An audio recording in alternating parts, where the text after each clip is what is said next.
You are deserving of happiness. You are deserving of healing. You are deserving of joy. Whatever your dream is, whatever your passion is, work towards it. And put God first. God has to be in your life. Wanted to use the skills and the training, hopefully to advocate on behalf of the community. I'm able to say that on Chop It Up. Be prepared to keep it real. Hello and welcome to the Chop It Up podcast, the show that's unfiltered and unapologetic. Each episode will bring you closer to finding your purpose, so be sure to listen all the way through. Now, here's your host, Carmisha Superville. Guys, welcome back. Welcome back to the Chop It Up podcast. I'm super excited. You guys, we made it. Oh my gosh. Happy 2023. Let's get it right. So you guys are welcome back. That's right. Welcome back to the Chop It Up podcast, a podcast designed to help you navigate life. We do this difficult task by speaking with some of the most influential professionals within our direct and immediate community. I am so ecstatic that you guys have joined us again on another season of the Chop It Up podcast. It's your host, your girl, Carmisha Superville. On today's episode, we will be talking about how to conduct a strategic job search. How to conduct a strategic job search. You guys, this is a part of our 2023 Level Up series. Y'all know I got y'all. And I have the special person to help you and help me conduct and construct a strategic job search. Today, our special guest is Flora Quick. She is a certified career coach, resume writer, and community engagement professional. Flora is also the founder of Quick Resume Career Services, and she helps clients make business and lifestyle decisions which affect their career choices in a holistic way. So we are talking about wellness. We are talking about balancing family life, right? Work-life balance, and even thereafter, right? Like when you're thinking about transitioning into another field. So it's all holistic in terms of how she helps her clients. Flora currently partners with the New York City Department of Education College and Career Planning team, where she provides critical college and career readiness workshops.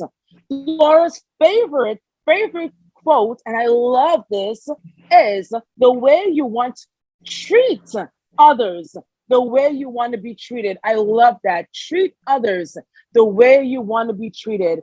Flora, welcome to Chop It Up. Happy New Year. How are ya?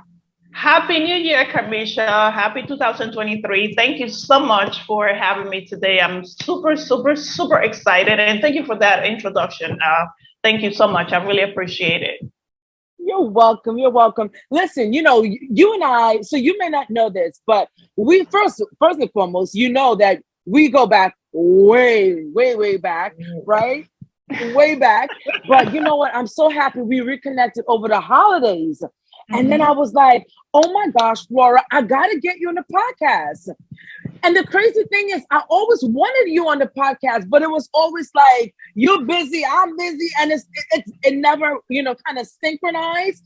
And so I'm so honored that you're here sharing the space with us. Yeah, I am honored that you asked me to be here today, and also that we are able to reconnect, and just be able to finally our calendars synchronize our calendars on the day and time that work for the two of us. I'm super excited, and I was super happy to see you. The last time I saw you, I was like, "That's my girl, Carmisha." Like, oh, I have to talk to her. Yes, girl. Thank you. I love seeing you doing your thing. I just love to see you doing your thing. It's like, wow, she's making it. Yes. You know what? And when we reconnected over the holidays, you kind of reaffirm why I do what I do. Something you said, Carmisha, what are you doing now? Like, girl, I'm a mini mogul. I do a lot. Yep. Yeah. Every time I see you, it's like, okay, what are you up to now? Because it's something good, it's productive, and it's going to bring something good to the community. I'm excited to see you wearing this different outfits. Like, who is she today? Because whomever she is today is going to be amazed. Thank you, girl. Thank you. Yeah, yesterday I went to church because I wanted to go to church for the first Saturday of the new year. And so one of the ladies, I hadn't seen her in a very long time, one of the members, she said to me, so what are you up to now? I know the last time I saw you, you were working on something. So people always ask me, what you up to now? Yeah, because you're always up to something, but it's always something good. Yes, thank you. The next time somebody asks me that, I'm gonna tell them I'm running for office. I'll vote for you, girl. I'll vote for you. Thank you. But right now, I'm so happy, honestly, to just have you, because Flora, we know that the job search and job hunting is so daunting. And especially the reason why I wanted to have you on at the top of the year, because many of us are going through different changes in our lives, whether it's career. More than likely it's career, right? Because the career matches the financial, matches the happiness, and we're all in the pursuit of that, right? Yeah. And so before we jump right into, the conversation, I got to learn a little bit about you actually over the holidays. So I wanted to know, before you got into your career, who is the Flora Quick? Who is the 17-year-old Flora Quick? Take us back. Wow, 17. It's been 3 days since I was 17. Yeah. I was born and raised in the Dominican Republic. I actually came to New York when I was 18, going on 19. And this was as an immigrant, it was such a daunting experience for me. And it took me a few years to really get used to being here. And sometimes I'm not really used to being here, but I'm also not used to being back home. And I'm sure, anyone that was born and raised in another country can identify with that. I am fluent in Spanish. I come from a kind of like a large family, like my brother, my uncles. I have about 17, 18 uncles. I have like 20 million cousins. Wherever I go, it's like, oh, you look like so-and-so. Are you related to them? I'm like, I don't know them. I'm most likely I am related to them. As a 17-year-old, I really didn't want to go to college.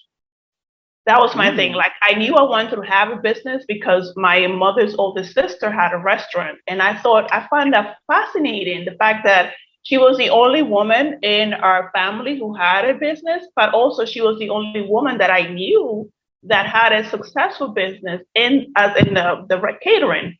And she had the business like for 20 something years. And I always admired that, but I didn't know what I wanted to do, what I wanted to be. One of the things that I thought I could do was be a stewardess, a flight attendant.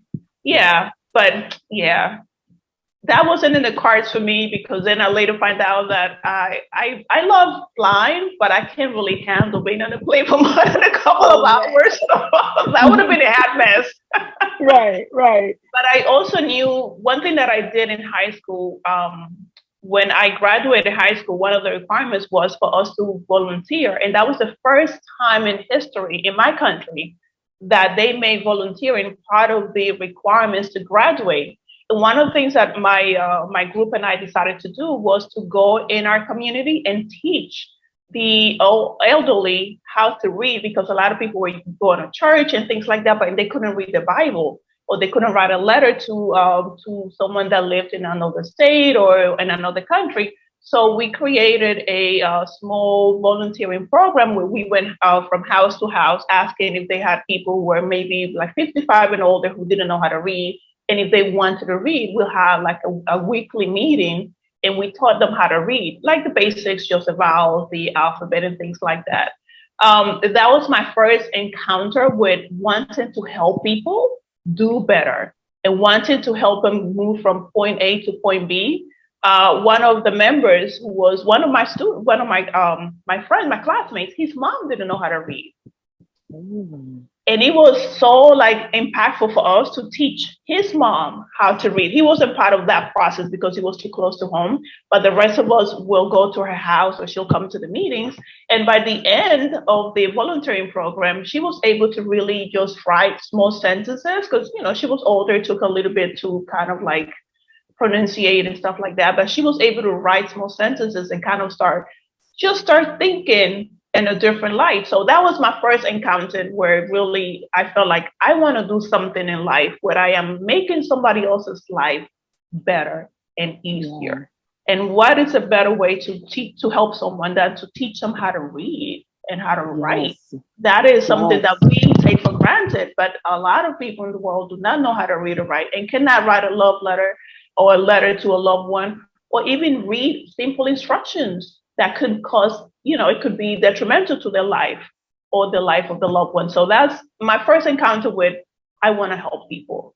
And I think slowly that grew into, so how I want to help people, but how am I going to help people? And then slowly, as I became a professional, when, moved here and went to college and things like that, I was still trying to figure out what I wanted to do. And I'm a counselor by trade. That's what I do in my other life. And I do have clients that I counsel. And I also have clients that I see and meet with as a career coach. So it's kind of like combining those two things. And I love it because as a counselor, I am able to ask questions that other career coaches might not ask, or kind of like reading to certain behaviors, reading to certain language, into certain narratives that other career coaches might not, because they don't have that training where I'm listening for that extra bit of information that's going to tell me, what is the best way I could help this person? And sometimes the best way is saying, you know what, you don't need a career coach right now. You need therapy. Wow, yes. Or you don't need to move away from that job. You need to change your perspective. You don't need to leave that job. You need to maybe go back to school and get some type of training. Maybe you need to solve this issue at home. Maybe you need to change your circumstances. Maybe you need to really have a financial plan. And I find that when I approach my clients like that, it's a lot easier for them to kind of deal with the process. And sometimes I have clients that say, you know what, I'm going to stay where I'm at because I realize I like my job. It's just other things in my life that are not going right. And it's part of what I do as a career coach, just help my clients realize where they are and are they happy where they are, and why are they not happy? And then how can we create a plan to get you where you want to go? And sometimes where you want to go is where you are right now. It's just changing your perspective and maybe taking some things out or adding some things in. Flora, I love that. And that's an amazing approach, because that's like magic. That's like a toolkit in your toolbox, right? Being that you have that counselor background, right, and expertise, and you can incorporate or integrate that into your career coaching. And that's interesting, because when I was reading your bio, I was wondering, I was like, I wonder where does the counseling comes into play. So that, and now I'm learning something new about you. That's amazing. It's crazy you said that, because I do this podcast and I have a lot of I enjoy it. I have a good time. I really enjoy the platform and just, meeting people and speaking to so many creative minds. But there is a part of me now that I'm still trying to seek the happiness, right? Because happiness seems to be redefined every single day in my life. And, now that we are living in such a difficult world, difficult society, very tense, happiness is something that it has to be within. So I wanted to ask you, I kind of understand what attracted you to your career, but I wanted to ask you, do you find happiness in your career? I do. I do find happiness in my career. I was talking to one of my current clients a couple of days ago, and she said something that just made my day. And it was such a phrase that she said to me, I was running around, running errands, and I just called her to check in, because that's one of the things that I do with my clients. If they feel comfortable, every week I'll have like a quick check-in, like, hey, how you doing? How are things going? Whether it's something, if it's nothing present, I have that check-in with them. So I called her just to check in, and she says, you know what? I have an interview. Actually, she has an interview tomorrow. And she's like, I'm going to send you the information, because we actually have a Zoom meeting later. And she said, I have so much confidence in my skills right now. And that is thanks to you. I have the best career coach in the world. And I stood there for a minute, like just letting that sink in, because I was like, you just made my day. And for her, I'm the best career coach in the world. that is important to me because that makes me happy. Because if she's feeling like that about the work that we are doing together, then she's going to have more confidence in herself to do the things that she does and to show the value that she brings and the value that she has to anywhere that she goes. So I do find happiness in what I do. Sometimes I was talking to somebody else, like sometimes it's 3 o'clock in the morning and I get up and I'm like, I think I'm going to start working on this person's cover letter. And to me, I know it's late. I might be tired, but I'm excited because I'm like, okay, what do I want? I'm imagining this person sitting in front of me as an employer, and I want the employer to see what I see. I want the employer to see the value that this person has. I want the employer to see the communication skills, the humanness of this person. So when I do all of that, that makes me very happy. Wow, that's beautiful, man. Wow. Okay, so really quickly, going back to your life in DR, Dominican Republic, your childhood, how was that? And what is your take on what's happening right now? As you know, DR is being accused of colorism. It's very big right now that, the current president and so prime minister. So what's your take on that? Even though this conversation is not about that, I just wanted to kind of figure out your mindset in terms of that. And what was your childhood like? Colorism, unfortunately, is part of the human race. As long as we have two people that look different, sound different, we are going to find that disconnect, unfortunately. Growing up in the art, I was very aware of the colorism aspect, but I also knew that money overpowered that when I was growing up. So if you had money, it didn't matter you were black or green or yellow, whatever. They will say, oh, the black person that lives around the corner, but they have money. So that changed everything. It's very sad for me to see and hear and know that there's still this part of who we are. And a lot of, if there are any Dominicans and you have any questions, you feel free to reach out to me about this. But there are a lot of Dominicans who consider, even if our population is probably 85 to 90% black, a lot of Dominicans do not want to make that to themselves. We have different names to kind of like be specific about what your color of the skin is. So sometimes it's like for me, I feel la morenita, the little dark one, right? So I was considered to be black.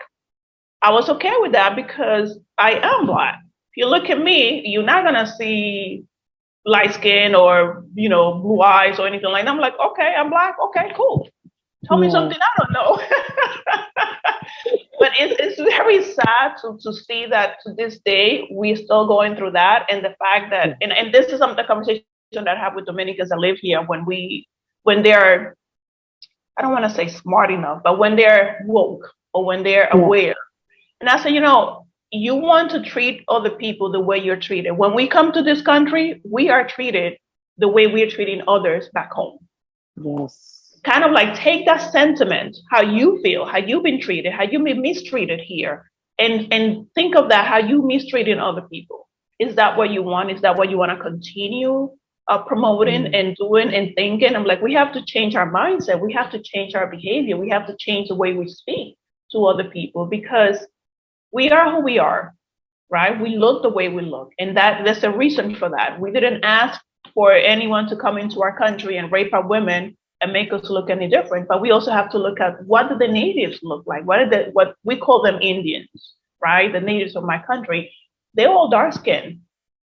We come from a place where the sun, we are blessed with the sun kissing our skin. So why are we fighting that fight? Why are we not doing other things? Why are we not educating ourselves in terms of colorism, where it comes from, and what can we do to really change our mindset for the better? Not just change our mindset because, I don't want to say that I'm black or that I come from, my descendants are from Africa. I come from Africa or anything like that. It's sad to see and to hear that is still going on. And again, when I talk to my friends, I'm like, think about how you've been mistreated here, because we are not very popular here, right? Yes. So think of that and then kind of like think how would you would want to change the mindset from the art. Growing up, I really didn't see the difference because I didn't know any better. And we are not, at least when I was going to high school back home, we were not educated about certain things. It was all about, Christopher Columbus was our savior. No, he wasn't. Oh, we are supposed to look a certain way. We're supposed to emulate certain things. And that's very traumatizing when you come to realize that I'm beautiful just as I am. I don't need to do certain things to make myself look like somebody else who doesn't even care about me, who doesn't remember what their people did to my people. Let's deal with the here and now, and let's be human in a good way, if that makes sense. Like, just be kind to somebody else. Absolutely. I agree. And I love that. I love the fact that the key word you said about changing your mindset, it's such a beautiful way, and it's a beautiful correlation or segue into the conversation about how to construct a strategic job search. It's about constructing a different mindset, right? And I love that. And we can marry the two. So let's segue into shifting our mindset to create a strategic job search plan. What does that look like? It sounds good, but what does that look like for someone, in 2023? It sounds good, and it's also good when you decide that you want to change your mindset. And a lot of people, it's not to sound like too, I want to say rosé, kind of like, oh, it's a little, life is really how you look at it. To change your mindset, especially when it comes to your job search, is to be, for me, and this is something that I teach my clients, be realistic. You have to be realistic about what you have in order for you to be realistic about where you want to go, right? Like we were talking about earlier, if you want to get a job, then you have to know, why do I need this job, right? Where do I want to work? How far am I willing to travel for this job? How much money do I want to make? But also, how much money am I ready to make, right? We want to sometimes make $100,000, but you have no college degree, you have no specific training, you have no experience. That is an unrealistic, and that's not a strategic change in your mindset. So you have to be realistic about what you have, and also be realistic about, okay, where am I going to get this job? How am I going to connect to this job? And also, a lot of people are like, oh, if I get this job, I'll be happy. Really? People don't think that once you get the job, you have to work. You have to do the job. You have to show up. You have to show up and you have to show out, right? You have to say, okay, I'm going to get this job because this is what I want to do, but can you do it? So that's kind of changing the mindset. And a lot of times changing the mindset means you have to be realistic. You have to do some type of self-assessment about your skills and also your mental, your physical, your emotional state. If you want to work, let's say with juvenile, right? The juvenile, the court system for the juvenile, can you really do that? Is that something that you're mentally prepared to do that? Because it's a lot, it's very stressful. Oh, it's a good job, I'm gonna get paid, whatever. Yeah, but is money everything that you need? Is that it? Is your mental health, your physical health, your spiritual health, are you taking that into consideration? So creating a strategic job search means changing your mindset in terms of being realistic about what your skill set and where you want to go and why you want to get there. And once you get there, what are you going to do? And getting the next job, a lot of people just want to go from job to job to job. Why? What's going on? Some people do that. Like me, myself, I don't stay in anywhere more than 5 years. That's my rule. Oh. But in those 5 years, I have a plan, right? If in 2 years I'm not promoted, I don't get a raise, I don't get more responsibilities, more money, then I assess myself, am I happy in this job? Why am I not being promoted? Why am I not getting more money? What is going on? What am I doing? What am I not doing? Am I doing enough? Am I doing too much? Am I working with the right people? Is my supervisor really seeing my value? Am I contributing to my team, to the growth of my clients or whatever they call, right? My students, whatever they are. You have to really assess yourself every couple of years, at least every year, and say, where I'm at in terms of my professional skills. Am I up to date with them? Am I archaic? Am I a dinosaur? Because sometimes people say, oh, I want to get a job. Like, I know a specific person comes to mind. They want to get a job as an executive assistant, but they can hardly use Zoom. They don't really know how to use Excel. They don't really know how to use Word. They don't really know how to send an email, how to attach an email. So are you being realistic? No. So doing an assessment of your skills, where you want to go, that's part of changing your mindset, because now you understand if I want to be an executive assistant, these are things that I need to do. So that means I'm going to have to go back to school, right? I'm going to have to learn, take a few classes, and sometimes the classes are free, sometimes they're not. Take a few classes. You have to change your mindset. Be open to learning new things. Be open to the feedback that somebody's going to give you. Be open to not start at the top, because you don't have what it takes to be at the top. By starting at the bottom and say, okay, I'm going to start here because this is the skill set that I'm bringing in, and really my mindset, because this is new to me. So I have to get used to this. So that is part of the changing your mindset. Be open to doing things. Be open to learn. Be open to learn new things. Be open to talk to people. Be open to really know that you might not have what it takes right now. That doesn't mean that you're not going to have what it takes tomorrow. Does that make sense? It makes a lot of sense. I love the fact that you said we have to do a self-assessment for ourselves. So many times when we are working on jobs, or when we're just vicariously going through life, we allow others to do that self-assessment. We allow others to critique our work, critique our worth as well. But we have to take stock of our lives and really assess where we need to grow, where we have outgrown, and where we need to move forward. And I love that.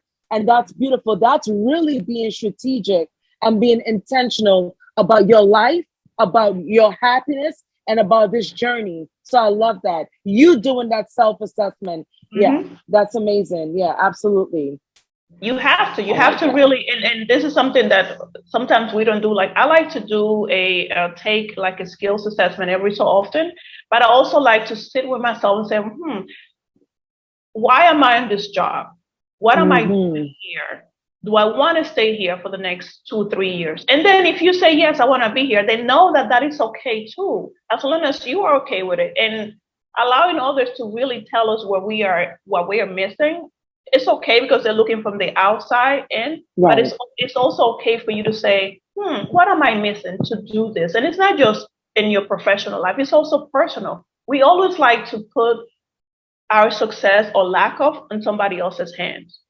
And success looks different for everybody. So personally, professionally, but what does success look like for you? Where are you happy? Where are you content? Where are those little moments of joy that you get on your job?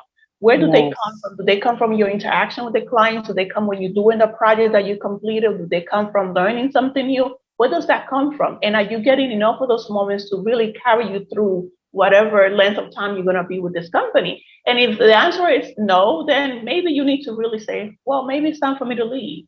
And why are you in this job? Sometimes you're in a job where we're not clear. I work because I need money. I don't want to work. I don't like to work. So I'm clear that I go to a 9-to-5 because I need some coins, right? It's not because I want to help somebody else grow their company. I could care less about their company. I care about my company. Right. But I'm very clear with that.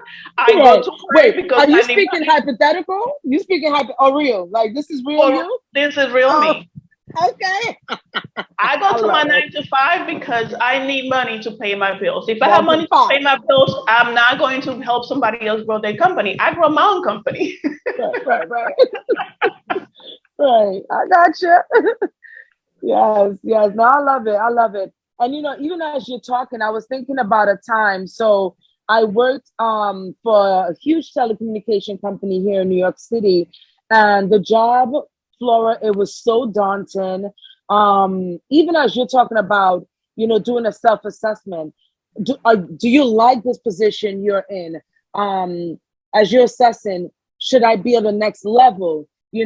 I literally had to do that hard work because, yes, we were salary, but we also made commission. But the commission outweighed the salary. So you want to go out there, you want to hustle, you want to grind. But it was so daunting physically and mentally draining. I was the only woman, right? Within my department, I worked with a bunch of men, and they were all shocked, and I was a shock as well. But I was just so drained. It was a lot of physicality and just going out there and always pitching services. And like you said, building up a company. And I just got to a point that honestly, well, it got so physically draining that I started getting pain in my knees, because I used to be on my knees for hours, up and down, pitching services, going to different events. I'm saying, like, literally 7 days a week, minus Saturdays. But I used to be on the road every single day. And it was not until God blessed me. And sometimes we don't even see it. We don't even know it. You know what I'm saying? But God blessed me. God said, nah, I got to settle you. And so I went to my doctor and I told her, I was like, yo, listen, I'm getting a lot of pain in my knees. I don't know. I was super young at the time. So she was telling me, she was like, oh, no, I cannot grant you FMLA, the Family Medical Leave Act. I can't grant that to you because you're so young. I'm like, yo, listen, lady, listen, Flora, I'm in a lot of pain. She wasn't having it. I went for a second opinion. Y'all listen to me, my listeners. Do not listen to these doctors. I mean, we ain't providing medical advice, but definitely there's something to be said about going for a second and third opinion. Mm-hmm. And girl, I went to a chiropractor and I spoke to him. I told him, and he was like, yeah, I can see it. And, they did the x-rays and he granted me that FMLA that the company had to approve. And let me tell you, girl, God bless me. God sat me down for about maybe 4 months. He sat me down and I really had to reevaluate, because yes, it was a good paying job. Commission is amazing and there's always room to grow. And we were actually on the brink of a acquisition. So the company was going to be acquired by another big company. So you never know. With acquisitions, it can go different ways. You can get forced out or you can get promoted. But for the most part, God sat me down and that allowed me to really assess. And I love the fact that you said you got to do the self-assessment, because I had to be like, Kamisha, are you happy doing this? Really? Are you happy selling this service for a company when you could be doing so much more, when you could be building your brand? So I love the fact that you said that. Oh my gosh. So let's talk about what's the best way to take a job skill assessment, because some of us still got to work. So what's the best way to take a job skill assessment, and what are some benchmarks that we should be looking for? The best way to take a assessment is there are a lot of free online assessments that you could do. And what you want to, they also have, one part of my packages is to do a communication and behavior and work style assessment with my clients. Because I want to see how they communicate with their colleagues, how they communicate up, how they communicate down. And also I want to see how they behave at work. We all behave differently. We don't want to admit that, but we all do. Sometimes when our bosses, our supervisors come, I know that when they come to me, I'm like, please go somewhere with yourself. But I might be thinking I'm only here for 5 more years, right? I'm like, I just started. I'm about to probably go to lunch and don't come back. So chill. So there are many assessments out there. There's strength finders.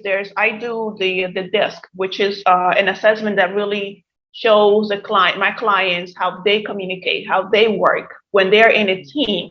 What is the role that they play in that team, right? Are they the ones that let everybody else work, or are they the ones that take on the whole project and don't let anybody else do anything? And are they the ones that take the blame for everything? Are they the ones to blame others?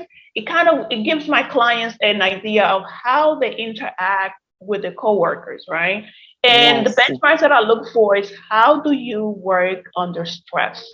Because we all good. When we're not stressed, we're good. We're chilling. We're like, oh, this is good. But how do you work when you're stressed? How do you work when there's a project, there's a deadline, and you don't have, maybe your team members are missing some of the information? How do you work with a supervisor? And I've been in situations like that where a supervisor, I'll go in and I ask them to explain something, a project, something, the process that I don't understand. And I come out of there feeling like I'm a dummy because the way they explain it, and I'm like, wait, is it me? And then I have to go to my colleagues, right, to ask them to clarify for me. But if I understand how I communicate, I could go in there and know, and also how she communicates or how he communicates. Like, okay, I know that if I'm going to ask this person a question, I have to be very clear, no fluff language, right? Just very clear and direct with this person. Like, okay, so what's step number one? Like, I like to do things by step. So what is the first step that I need to do? And what is the second step? And what is the third step? So because I know that's how I work, I cannot assume that that's how other people work. People like to start from the step in the middle, go to the back, go back to the front, and you're like, confused. So it's important to know what is your communication style so that you know when you're going to ask somebody for something, you know how to phrase that. And also when they might be saying stuff to you, how can you kind of like navigate through that, right? Through that narrative and find the keywords, find that terminology that's going to help you. And also, what is your behavior like at work? We all like to think that we are professionals and we are appropriate. We are not. Yeah. We are not. Right. A lot of times we come to work and we want to tell everybody about what we did yesterday, what we did the day before. They don't need to know that. That's not their business. Yeah. And people like to ask questions like, oh, how was your weekend? What you do? It's up to you to say, you know what, I don't feel comfortable discussing my weekend. It's okay to say those things. It's how you say it, when you say it, and who you say it to. But it is okay to say, I do not want to talk about my dog. Or it's okay to say, I want to talk about my dog. I want to talk about my child. Like, what I like to do is to give bits and pieces of information that if it gets back to me or if it gets back out there, it's not going to hurt me in any way, shape, or form. But we have to be mindful. So knowing how you communicate and why you want to share some information and why other people are sharing information is important for your success at work. It is important for us to be professional. It is important for us to have work ethics, strong work ethics. It is important for us to really treat others as we want to be treated with kindness. And we don't do enough of that, I find. And it has been my own experience that sometimes we are not. So the benchmarks are find out what your communication style is, the communication style of your coworkers, your supervisors, and then think of, okay, how am I communicating? Am I getting what I need to get from this interaction? And if you're not, then kind of step back and like, why am I not getting what I need to get here? So those are the benchmarks that I usually use for my clients once they do the assessment, the benchmarks that I'm looking for. And also is be introspective. Once you get that information, know how you're going to use it to make a change. And that goes back to the mindset, because now you're going to say, well, I'm not really happy here. And that's why I'm reacting like this. That's why I'm making faces when they ask me questions, right? That's why I'm like, oh gosh. That's why I'm being passive aggressive on those emails that I sent. Like, as per my last email, read this. Right. Oh, that's why I walk away. It's the key. Communication is the key. But it's not just saying words. It's not why are you saying this? What is your ultimate goal with this communication? Do you want to communicate because you want to engage, because you want to collaborate, or because you want to terminate the conversation or whatever relationship is going on? No, why am I saying this to you? And what am I expecting to get from this? And what am I going to do with that information? It's very, very important that we know what our communication style is, what our behavior work, our work ethics. A lot of people go to work every day and they wonder why they're not promoted. You have a nasty attitude. Yeah, that might be why you're not promoted. You know, you come in work dressing appropriately. You leave, you take an hour lunch when we know it's 30 minutes. Or, you know, you come to work drunk. Or you come to work smelling like like you've been smoking weed. Yes, we know it's legal. Doesn't mean that you should come to work smelling like you just smoke a blunt outside. Right. I love that, Flora. Man, you give us some really good tips. It's my job. I'm a career coach. Yes, of course. I love that. Wow. Okay, communication is definitely key. And I like the fact that you said that you have to understand why you're asking a question, what results that you're trying to get, what is your communicative method, right? And that's powerful. And it's so needed. So much things can be settled if we really knew how to effectively communicate. So Yeah. absolutely. How can someone improve their office skills to broaden their job perspectives? So how can someone improve their office skills? You have to look at where you at and where are you trying to go. Like going back to the client that I was telling you about, this client been on the same job like for 15 years, right? Working with a small company. In this 15 years that the client has been with this company, they have not taken one class. They have not improved their skills in any way, shape, or form. They haven't done like a Microsoft Word. This is 2023. We have to be up to date with technology, especially as it relates to our jobs, right? Like I could honestly say, if you talk to me about Excel, oh, you got me. Excel and I, we do not see eye to eye. If I have to go to a job, I have to be very good with Excel. I'm like, I might have to pass on this job. Right.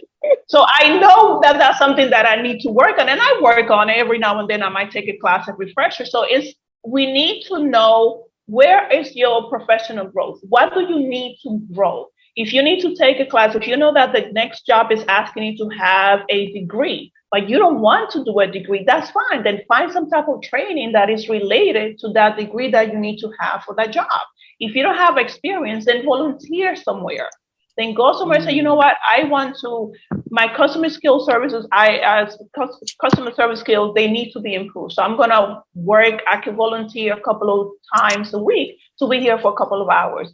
Be open to volunteering. Be open to just work with somebody else, learn something. Be open to taking a class, to taking a course. You don't have to become an expert overnight, but know that if you want to grow, when it comes to your office skills, you need to know how to Google stuff. You need to know how to do Excel. You need to know how to do PowerPoint. You need to know how to do Access. And you have to look at the job and look at what they're asking you to do. What are the hard skills that job requires you to have?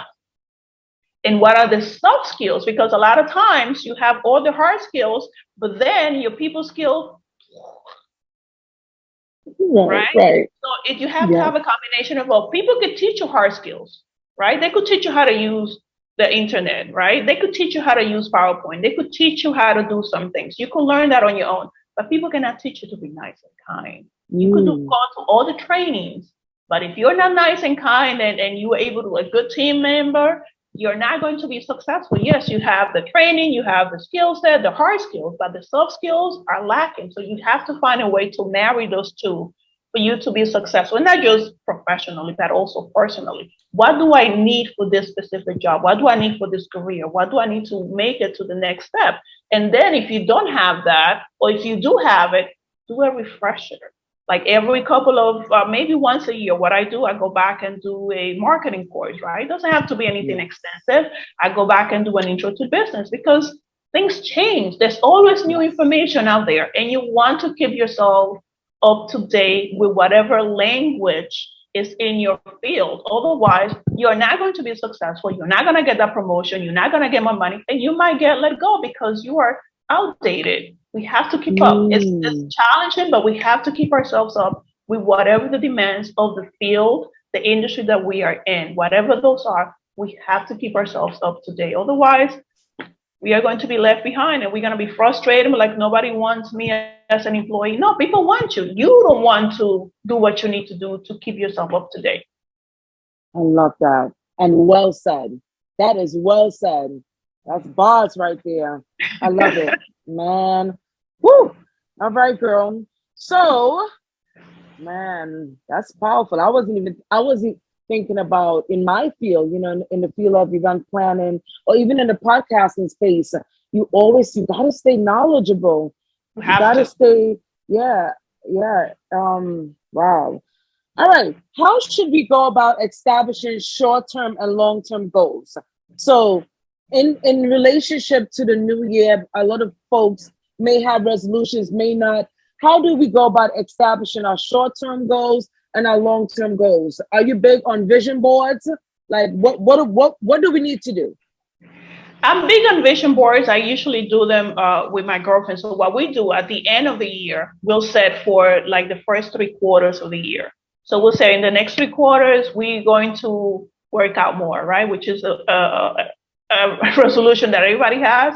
And it's good, but it really, let's be honest, it only lasts for about a few weeks. Right.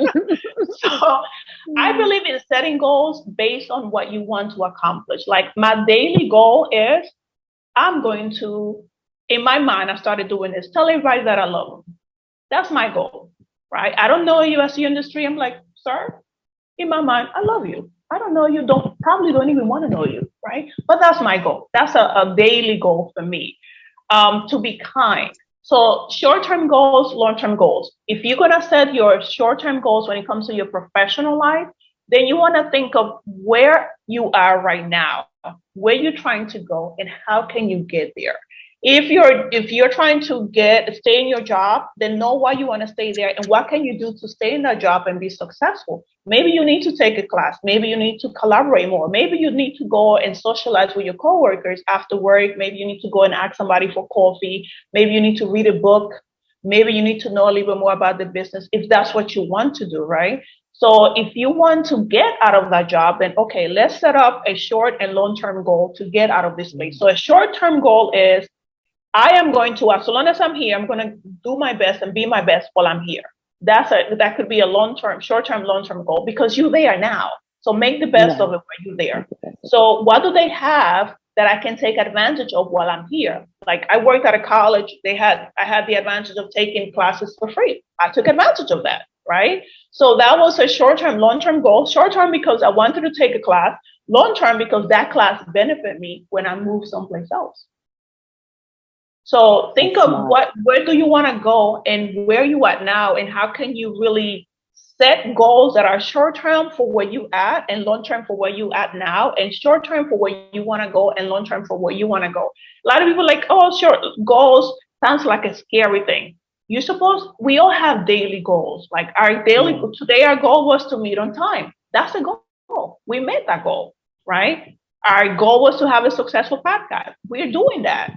So think of what are your goals and why you're setting them and how can you meet those goals and are they realistic? Because people, again, and know from our own experience, sometimes we want to set those goals like, oh, I'm going to lose, like one of my girlfriends forever trying to lose weight, right? Okay, bro. But let's go eat 3 times a day. Oh, okay, yeah.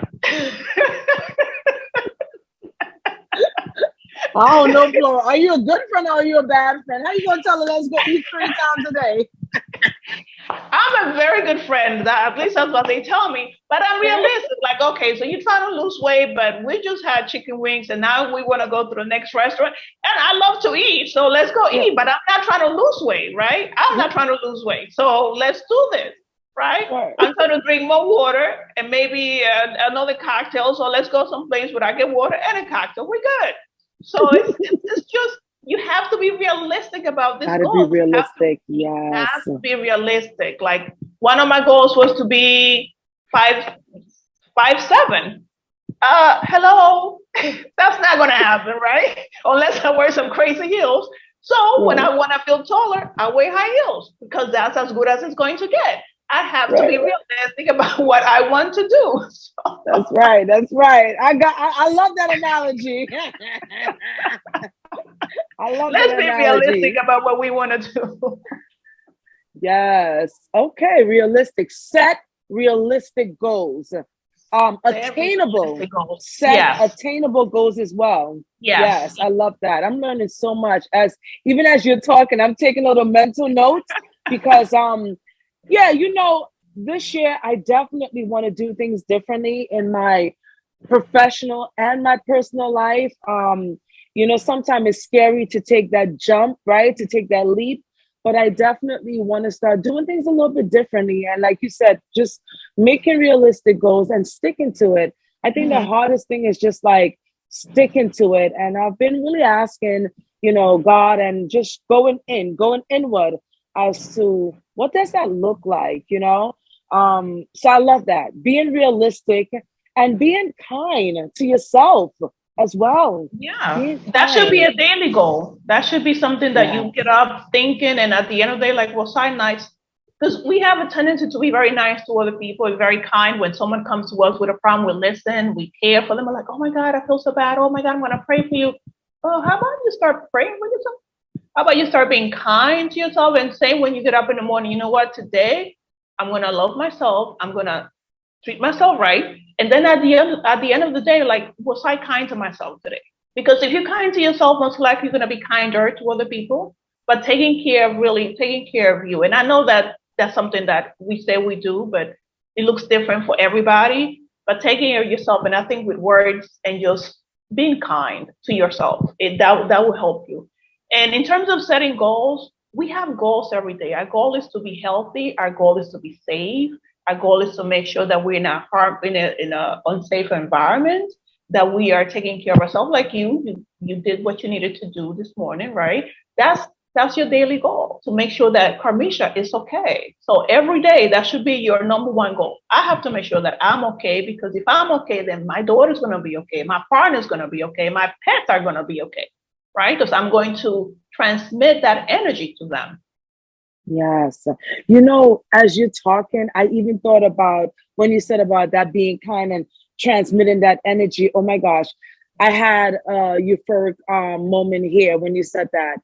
Yesterday, which was last night, I got invited out. A friend invited me out, and I didn't want to go. Well, I wanted to go at first, but then I changed my mind. I was like, oh no, I got the podcast tomorrow. I don't want to be tired.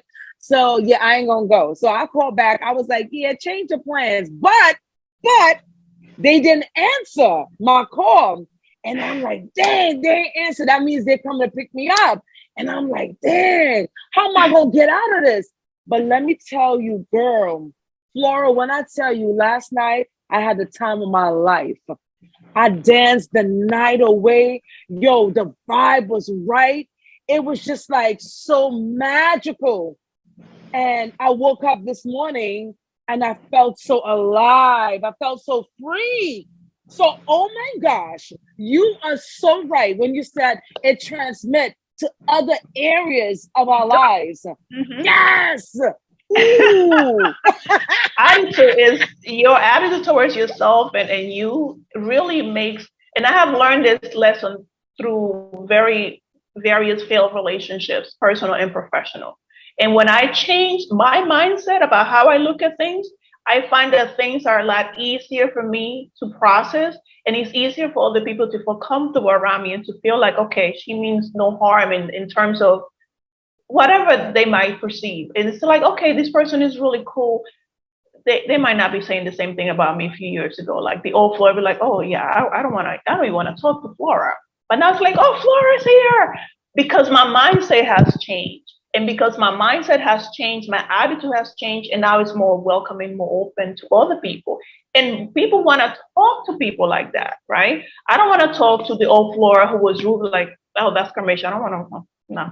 You know, you want to talk to the Flora like, hey, how you doing, girl? We're so happy to see you doing something. Oh my God.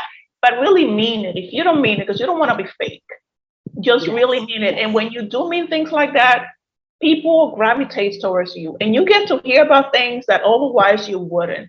You get to learn about things that otherwise you wouldn't learn, and you put yourself in a situation where things are going to come to you. You might not have to go out there and hunt for some things anymore. Those things are going to be coming to you because what you put in out there, people are like, oh, Carmisha, I got this project. Oh, Carmisha, let me connect you with this person. Carmisha, I got this.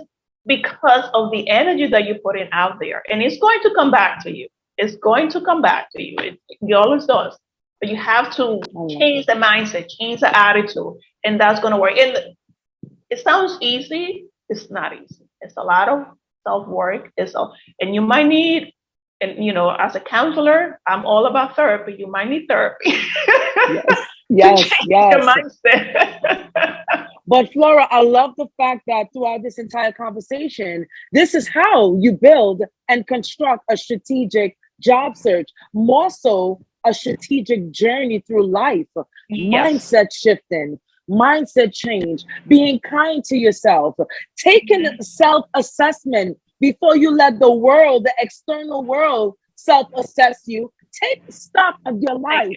What are the areas that I can add more? And what areas need to be depleted? Like, this is it. And I love that. Like, even as we're talking, we are building, we are constructing that strategic plan for our lives. We are. Man, that's powerful. Man, listen, I'm gonna start charging people for these episodes. I think so. I think you should. Listen, I'm better than Oprah. No, I'm kidding. Lady, I love you now. Commission show. Yes, love it. No, I love it, man. Man, listen, like last night was so prophetic because I really felt so good. Like the vibe was right. I had everybody turned up because we went out to this underground spot. And with me, it's always a vibe. And Kamisha No, but I love that. And I love that you said that when you shift your mindset, you attract what you want, what you deserve. You set the bar because now you're shifting and you're operating out of excellence. Yes. Come on now. You're operating out of excellence. You're not operating out of petty. You're not operating out of hurt. You're not operating out of brokenness. You're not operating out of depression. We're going to talk about depression, and that's a different topic altogether. But when you are truly striving for happiness and being kind to yourself and on that journey of becoming, man, God and the universe reciprocates. And that's what we're talking about. They do. They do. But you have to change. And it takes time. It's not overnight. It takes time. The all of that says Rome was not built in a day. And we are in a society where we want things fast, quick, and in a hurry. And we have to understand that there's a process. And I do corporate catering on the side, and I have learned that on this job, that there's no such thing as a small job, right? The way you place a fork is important. Where you place a fork is important. The way where you put the light is important. Where you put the tables is important. Little things like that. The way you go about setting up a table, the way you go about greeting the people that you're going to work with, all of that is important. And we don't think it is, but it all comes together at the end and you see the result and you're like, wow, fascinating. But in order for it to get there, there was a process. People were involved. There was a plan that needed to take place. There was people that needed to come and look and say, oh, this is good. Let's change this. Let's change that. So being open-minded is amazing because that's going to help you change the mindset and really do an assessment of where you are, where you want to go, how to get there. And just be patient with yourself because it does take time. Everything takes time. Absolutely. Absolutely. I agree. Girl, you know what? Let's talk about networking. So the beautiful thing between you and I and our relationship is that we met many years ago at a networking event. And it's so beautiful. You know why I say beautiful? I remember when I met you, I remember our interaction. And that's more than 5 years ago. Yeah. You know what I'm saying? And so many things have happened. COVID happened. So many things have happened in between. But I remember when I met you, and don't lie. I don't want you lying because God don't like lying. No, I want to ask you, do you remember when you met me? I think we met at a restaurant by... No, not where. No, not where. When do you I met remember? me. Yes. When? Like, yes. I remember. And one thing that I distinctly remember was your energy. And just how you were just like so full of life and so passionate and just like, yeah, so excited. I was like, oh, she has a lot of energy. And I'm like, I'm like such an introvert at times that I'm like, oh, that's a lot of energy for me. Like, I need to sit there and like know how to process this, how to come back. Because I want to match your energy, but at the same time, I don't want to be disingenuous, if that makes sense. Like, I want to match it, but I don't want to be fake. It's like, she has a lot of good energy. Okay, let me just sit here and observe that and then kind of think, how am I going to interact with her in a way that is good for the two of us and we walk in a way with something good, right? Absolutely. So I do remember that about you, the energy, the smile, and just hi, I'm Carmisha. And I'm like, okay. Yes. That's why I was asking you, do you remember our engagement, our interaction? Because I remember you were sitting down, sitting, and I approached you and I asked, hi, my name, I told you my name, and I asked you, what do you do? And I remember you said you're a coach, a resume writer. And I remember that, like, I'm like, even as I'm talking to you, I remember our engagement. And that's a beautiful thing, you know? And so let's talk about networking. How essential is networking in your job search, right? How effective is it? You need to network, right? And when we think of networking, we think, oh, I need to go places and talk to people and engage with everybody. No, you don't need to go places all the time. You don't need to engage with everybody. It's about being strategic. Like one thing that I do with my clients, I have a client right now who has a business and I'm doing some business coaching. He's very, very shy. He has a great company, something that he could really, it's something that could be a lot more financially gainful for him, right? So one of the things that we're working on is attending networking events. And I'm like, okay, we're going to go to the first one together. So if you are like kind of the person that doesn't really like to shake hands, especially with COVID, you don't want to be in person, there are tons and tons of networking events that are online. You can attend those events, right? You could attend a local chamber of commerce. You could just attend a business, just do a workshop, kind of like practice like that.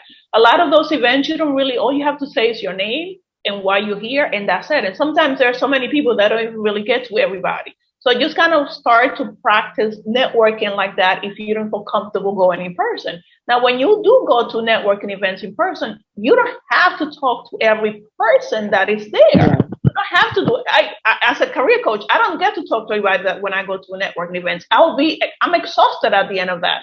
But I decide, let me hear these people speak. Let me see who they'll want to connect with. If there's a list of names that are there, which of these people can I connect with? And then approach a person. And you don't have to have a huge conversation. Like when you and I first met, I was sitting down, you approached me, hey, my name is such and such, this is what I do. And we had a brief connection, right? Brief interaction. We swap information. And look at us years later. We see each other in the street. Hey, how you doing? How are things going? And we are connecting. We didn't have to talk for 3 hours. We just talked for a few minutes, right? Not even 5 minutes, because we're trying to get to talk to other people. Just exchange information and connect with people. Follow people on social media, especially if you're trying to, go into a specific company. Follow that company on LinkedIn. Follow that company on Instagram. See if you have someone in common. There's someone in your circle that might know someone that works in that company. And sometimes it's just a matter of asking the question, hey, do you know anyone that works at this hospital that I'm interested in going to?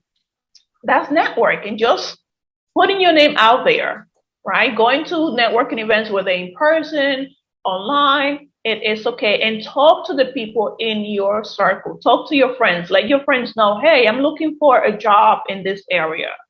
Do you know anyone who might be hiring? Do you know anyone who might be working in this hospital? Just have that conversation with people. Just be willing to talk, and you don't have to talk for a long time. It could just be hi, I'm Flora. I'm looking for a job as a career coach. Do you know anyone who might need career coaching? As simple as that. There's only two things that they could say, yes and no. That's it. Nothing else. Yes. Absolutely. No, that's it. I agree. I concur.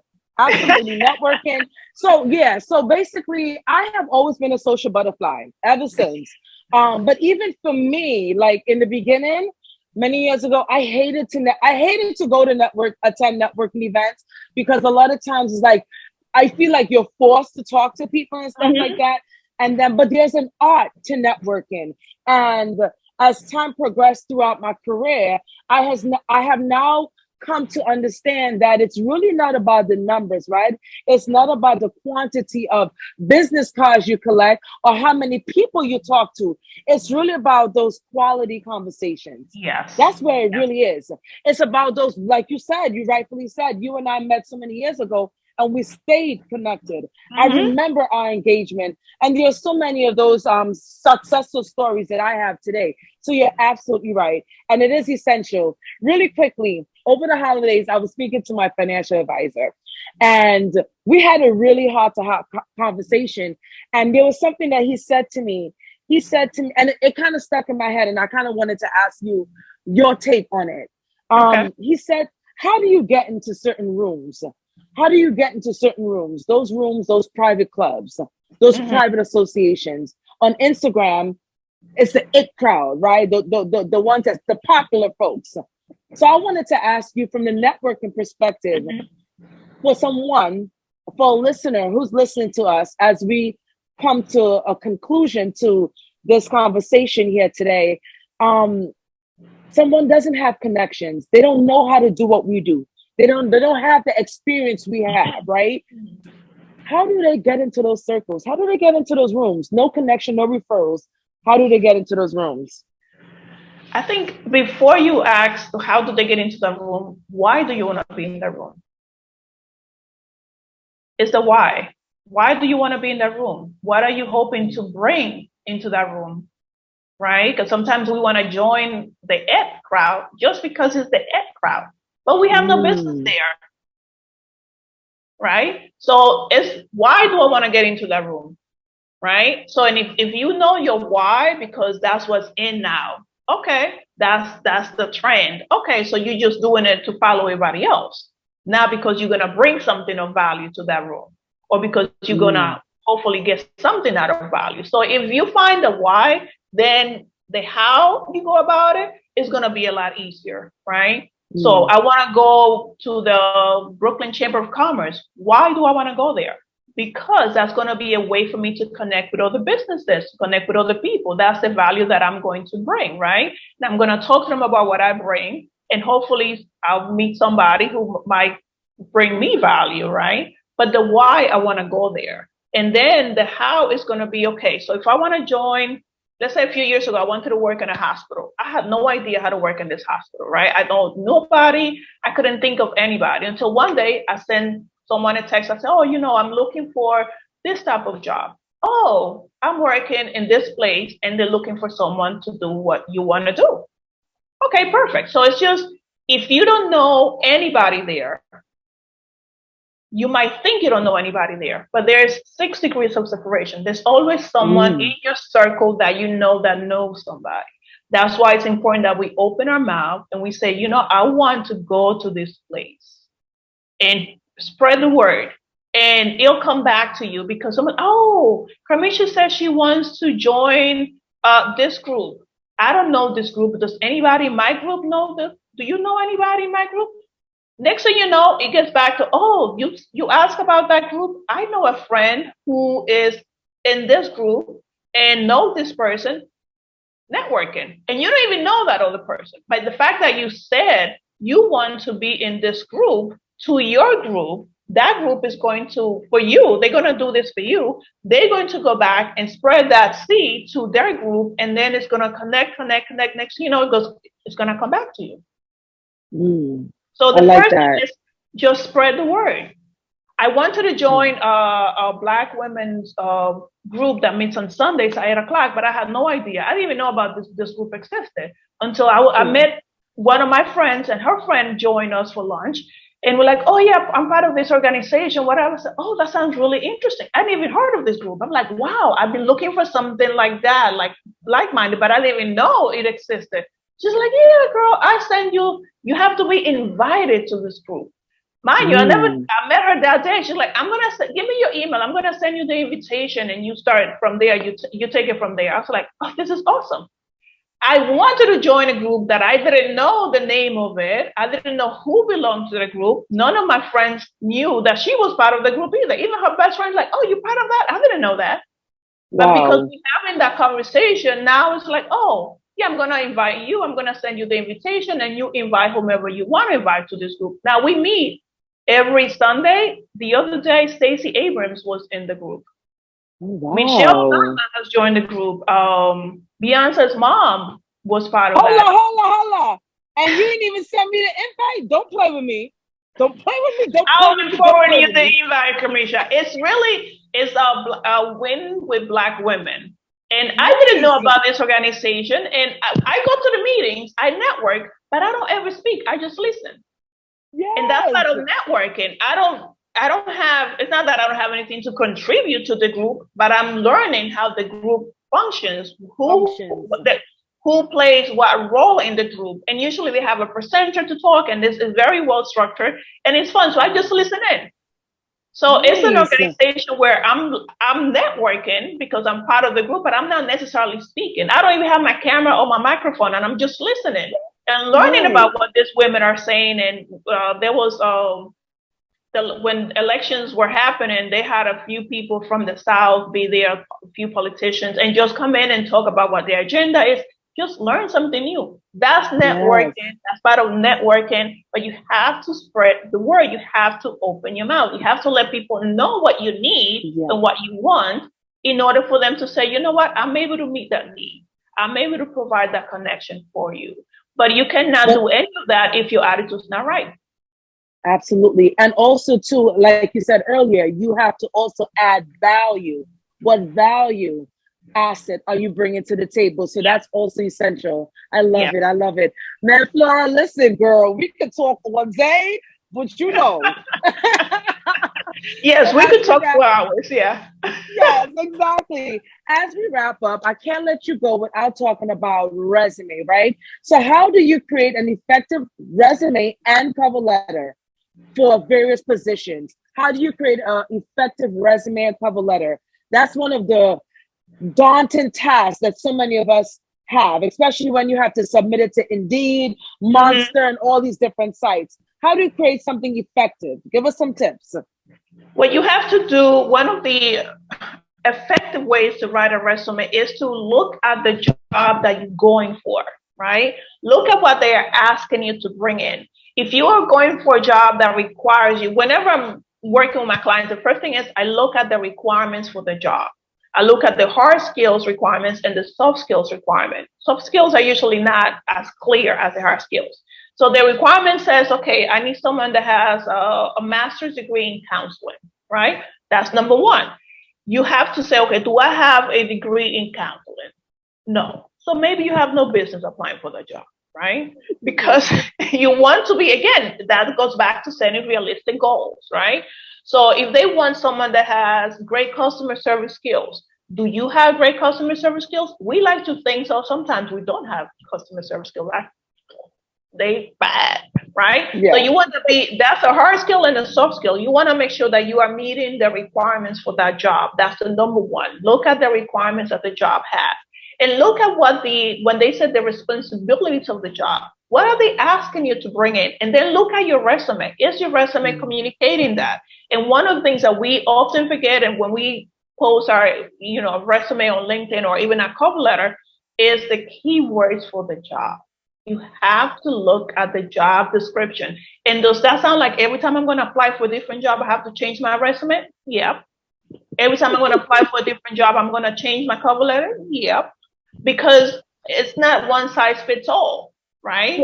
Every company is going to have different requirements. Every company is going to have different skill set that they want you to have, even if it's the same job. So you want them to be able to look at your resume and look at the job description and say, oh, this person looks good. They look like they could be a good match. So you have to make sure that the keywords are there. You have to make sure that you don't have any, I'm not saying it's impossible, but you have to make sure that you have no errors on your resumes, in your cover letter.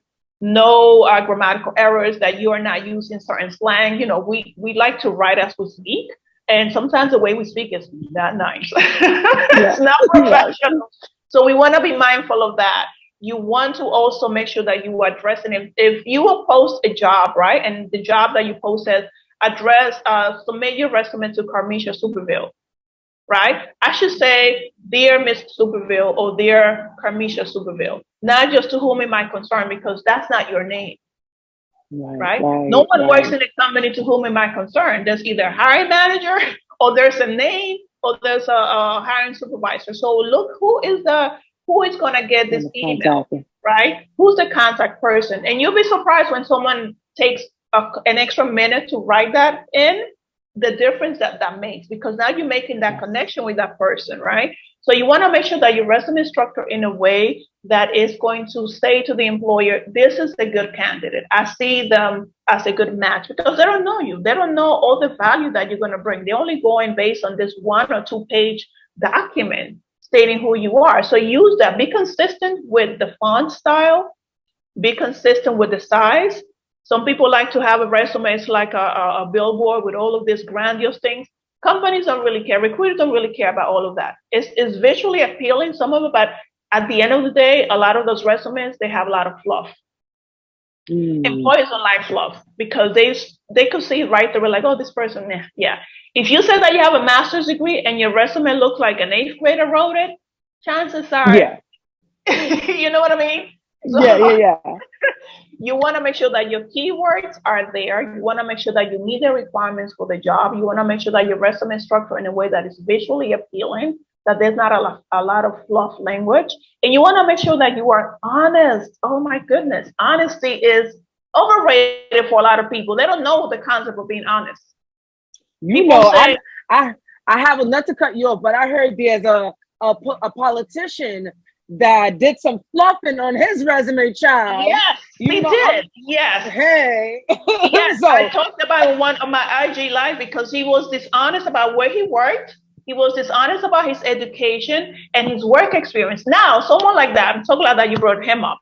Someone like that, he could be legally liable, because if you work for a company and the company hires you under the pretense that you have this education and this experience, there's a salary that comes with that. So now that you have received this salary to fulfill these responsibilities, because you met the requirements, the company could say, you know what? We were paying you under the assumption that you had a master's degree and you have this experience and you work for these companies. Turns out all of that is not true. So we want our money back, because you stole from the company. So the company could say, we're going to sue you. Girl, so leave that one alone. Yeah, but no, you're right. You're absolutely right. You're right. Let's be honest. Let's be honest. I'd rather you hire me knowing exactly what I'm able to do and what I'm not able to do than me fluff my resume, and then turns out when you ask me to run reports on a daily basis, and I have a hard time doing that because maybe I don't know the database that I told you I knew, like Excel and I, that's my kryptonite, right? So if you tell me, Flora, this job requires you to run reports on Excel on a daily basis, I'm have to be like, I'm gonna need some support with that. But I'm telling you up front what I'm going to need. So there's no surprise. I cannot tell you, oh yes, Commissioner girl, I know how to run reports back. Oh, I can run reports on my sleep. No, I can't, right? So I'm telling you what I'm able to do and the support that I'm going to need. And now you decide to give me the job because that's a huge component of the job requirement.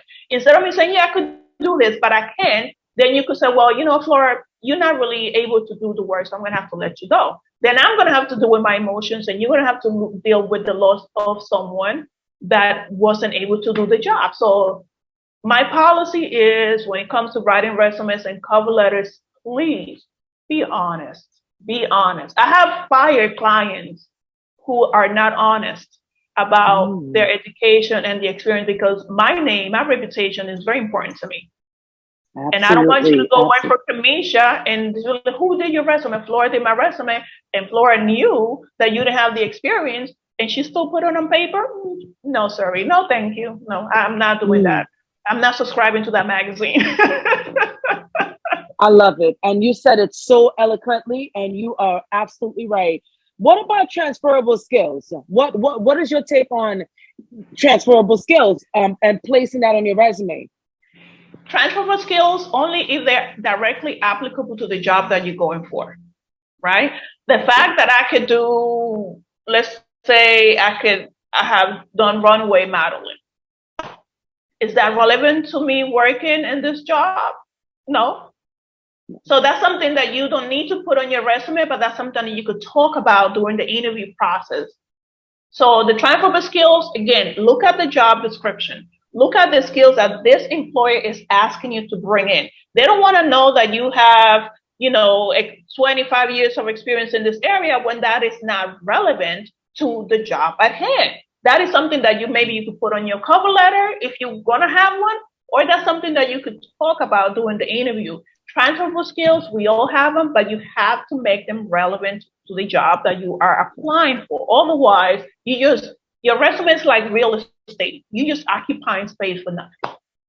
Well, look at that. That's a sound bite. I'm going to use that one. Take it. That's a sound bite. I love that. All right, girl. Listen, Laura, you are the GOAT. All right. So as we wrap up, best interview. Give me 3 best interview tips or tricks. 3. 3. Number 1, prepare. Prepare your clothes. If you're going to do it in person, if you're going to do it via a virtual, you want to make sure that your background is good. You want to make sure that everything is good. You want to dress according to the industry and the company that you're going for. I'm going to share this real quickly. When I was in my 20s, I went to apply for a job at Macy's. I didn't know. I never worked with anybody. I didn't know any better. I showed up with an orange suit. Ooh. Yeah. Interesting. You're right? ready to go to prison. You're ready to get locked up. You thought you was auditioning for Orange is the New Black. I got you. Not only that, Kamisha, back then it was in the 90s. We had those big poofy hairdos. So of course, man, right. I just thinking about it, I'm like, someone should have told me something. And on top of that, I wore stilettos that were open in the back. The heel was red and the shoes were black.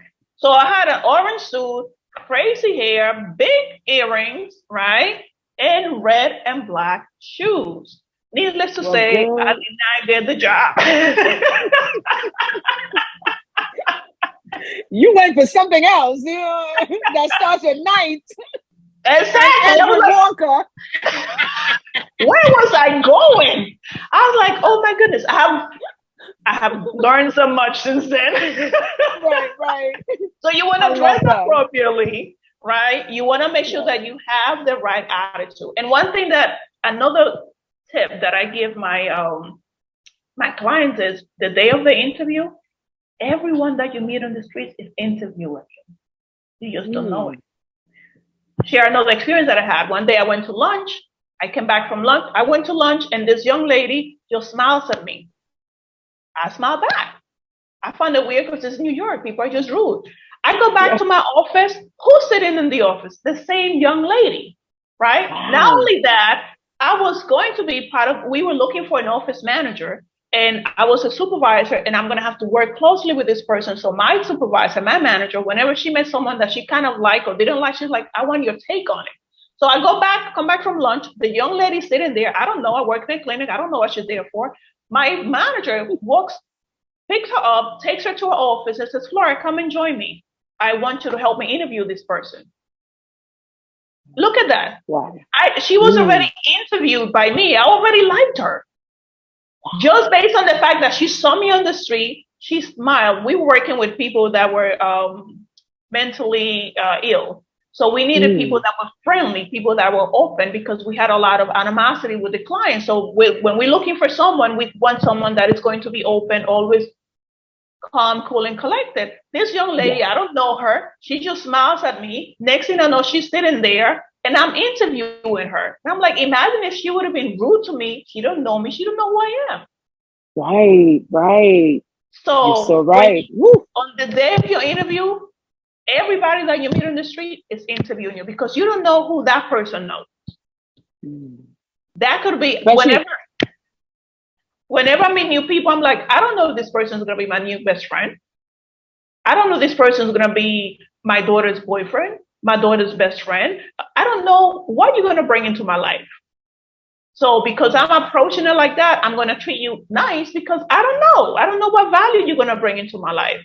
So it's important on the day of the interview, you think of once you out there, you are being interviewed. And be ready for people who don't know how to interview. Be ready for managers who don't know what questions to ask. when sometimes they ask illegal questions, sometimes they ask inappropriate questions, unethical questions. Know the difference between something that is illegal and inappropriate. There's a huge difference between those things.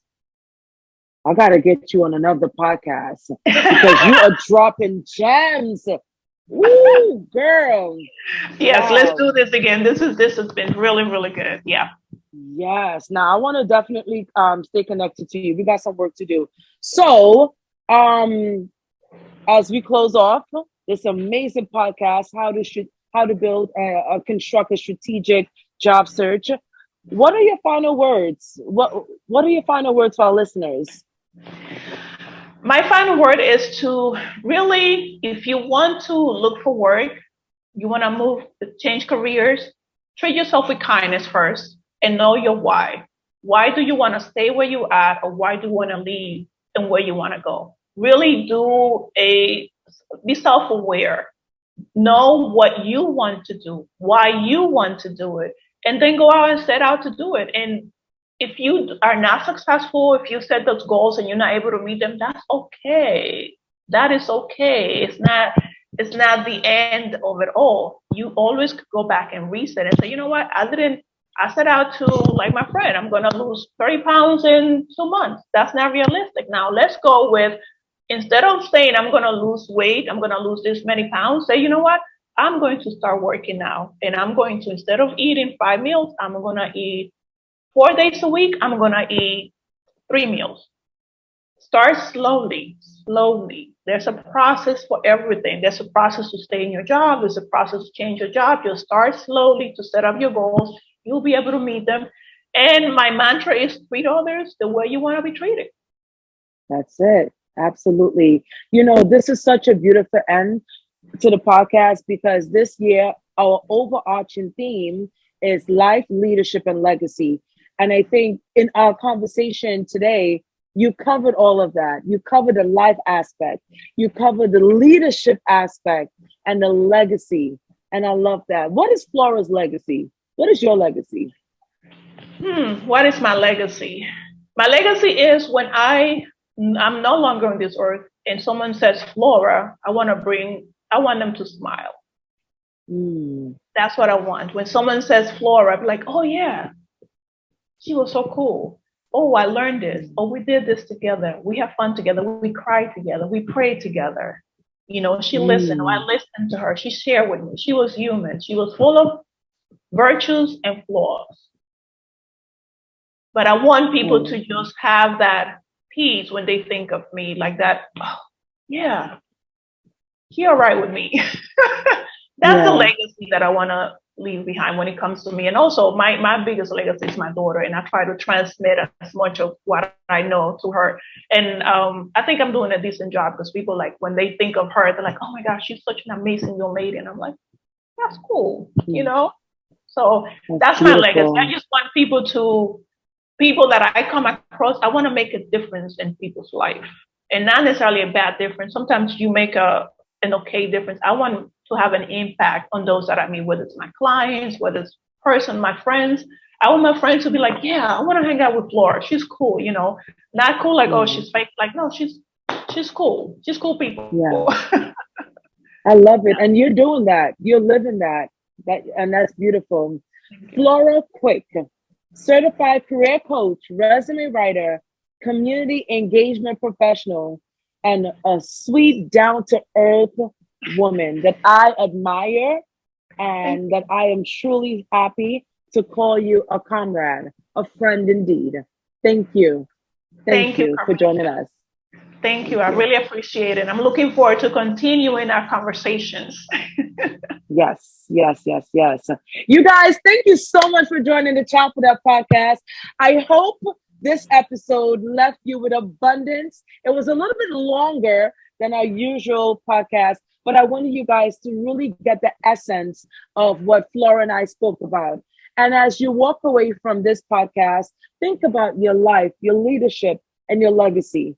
We wish you abundance in 2023. This is our Level Up series. We will see you in the next episode, guys. Bye, you guys.